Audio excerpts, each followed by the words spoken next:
l'Action suprême, Mesdames, Messieurs les recteurs, doyens et professeurs d'université, Monsieur le bâtonnier de l'Ordre des avocats, Mesdames, Messieurs les magistrats, Mesdames, Messieurs les avocats, Mesdames, Messieurs les présidents des ordres professionnels, Mesdames, Messieurs les administrateurs des greffes et greffiers, Mesdames, Messieurs les autorités administratives et territoriales, autorités religieuses et coutumières, Mesdames, Messieurs, en vos rangs, grades et qualités, honorables invités. C'est avec un plaisir renouvelé que je préside pour la deuxième fois depuis mon accession à la magistrature suprême la cérémonie officielle de rentrée des cours et tribunaux. Loin d'être un rituel institutionnel inscrit dans la chronologie républicaine, elle est un moment fort de communion, de réflexion et d'introspection avec les acteurs de la justice. Celle de l'année 2026 intervient à un tournant décisif où l'on scrute les horizons possibles de la consolidation de notre démocratie, du renforcement de nos institutions judiciaires, de l'ancrage de l'indépendance de la justice et de la modernisation de celle-ci.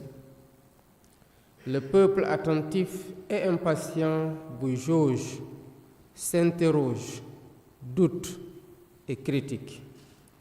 C'est là son droit le plus absolu, puisque la justice est rendue en son nom et qu'elle lui appartient en dernier ressort. Notre responsabilité collective est donc de rassurer, d'expliquer, de convaincre, de dire clairement où nous en sommes, ce que nous voulons transformer et comment nous entendons corriger les insuffisances, combler les retards et répondre en profondeur aux attentes légitimes des populations. Refonder la justice n'est pas une option. C'est une exigence morale, institutionnelle et démocratique au regard des sacrifices consentis par notre peuple pour accéder à une troisième alternance démocratique, saluée et magnifiée bien au-delà de nos frontières.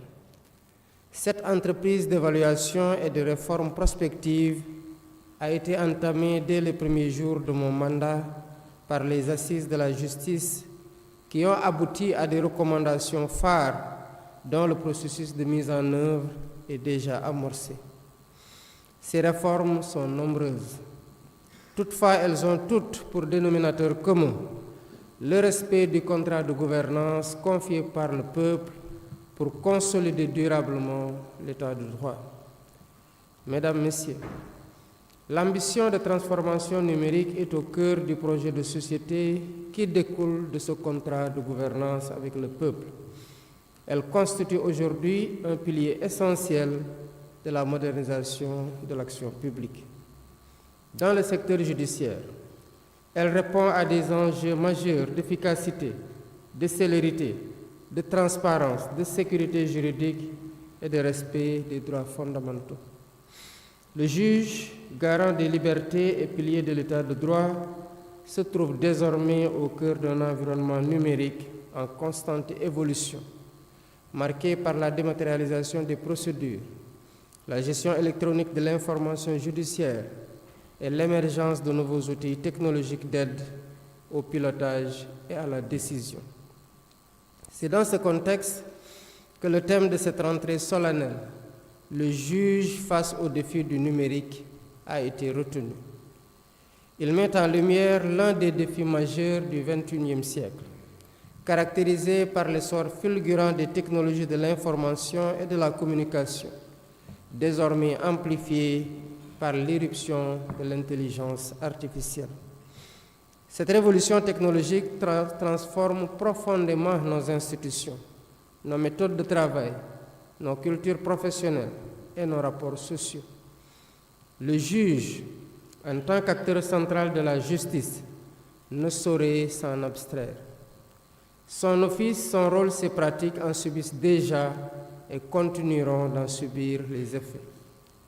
En effet, l'Internet, les courriels, les messageries instantanées, les moteurs de recherche, l'archivage électronique, le scanner sont devenus des moyens courants de communication et de travail indispensables pour le juge. Dès lors, une question fondamentale se pose. Le tout numérique peut-il s'accorder avec les exigences cardinales de l'acte de juger? L'indépendance, l'impartialité, la réserve, la loyauté, le secret des délibérations, la probité, la dignité. Mesdames, Messieurs, cette interrogation en appelle d'autres. Le numérique garantit-il suffisamment l'indépendance du juge face aux risques de manipulation, de cyberattaques, d'espionnage, de piratage, d'infection par des virus ou de fraude numérique? En outre, le récit d'un défaut de maîtrise quant à la traçabilité des infractions commises à travers le net pose la problématique de l'efficacité de la lutte contre la cybercriminalité, laquelle exige des connaissances avérées du droit numérique et des outils numériques. La réponse à ces défis réside dans la capacité du système judiciaire à adapter les curricula de formation, à revisiter les référentiels éthiques et déontologiques, à renforcer la culture de la sécurité numérique et à s'approprier pleinement les outils technologiques. Il s'agit en définitive de bâtir une justice moderne, robuste et proactive, capable de contenir, d'anticiper et de juguler les risques inhérents aux technologies de l'information et de la communication. Mesdames, Messieurs, le juge Guissé a soutenu avec pertinence que la justice, par le biais de l'office du juge, et tout le processus décisionnel qui conduit à l'obtention de titres exécutoires peut s'approprier les outils du numérique comme support fécondant. Il ne s'agit pas pour autant, selon lui, d'en faire des succédanés du juge au point d'ériger en maxime la justice prédictive. En tout état de cause, et les différents intervenants lors de cette audience l'ont souligné, avec raison, le numérique pourra juguler durablement les sérieux défis auxquels les juges sont confrontés, à savoir la maîtrise du temps du procès pour rendre leurs décisions dans des délais raisonnables. Il est également question, après que les décisions judiciaires soient rendues, de pouvoir les conserver pour ne pas devoir rejuger à cause des défectuosités dans la conservation. À titre illustratif, le contentieux de l'état civil est chronophage et budgétivore, du fait d'un traitement non informatisé et d'un défaut d'archivage électronique entraînant des audiences foraines à répétition, des registres d'état civil détériorés ou perdus, sans occulter les fraudes et les manipulations, ce qui conduit à des procédures d'annulation ou de rectification. Sous ce rapport, le renforcement de la protection des données de l'état civil par le développement de supports numériques pourrait être une bonne panacée et fiabiliser davantage notre état civil. Mesdames, Messieurs, l'informatisation à travers les différentes chaînes judiciaires pourrait faciliter l'office du juge, sécuriser et fluidifier durablement le processus décisionnel. Elle est à la base d'une bonne dématérialisation, aboutissant à un recueil et une conservation numérique des données statistiques, une accessibilité plus grande dans la consultation de la jurisprudence, une élaboration plus commode des pièces d'exécution des peines et une disponibilité plus rapide des décisions de justice. Les expériences positives d'usage du numérique au niveau des différentes juridictions, Cour suprême, tribunaux de grande instance de Kaolack, Thiès, Pikine, Guédiawaye et Dakar, tribunal de commerce hors classe de Dakar, dont certaines ont été évoquées par le premier président de la Cour suprême, le procureur général près la Cour, dite Cour et le juge Guissé, méritent d'être évalués, consolidés et partagés le cas échéant.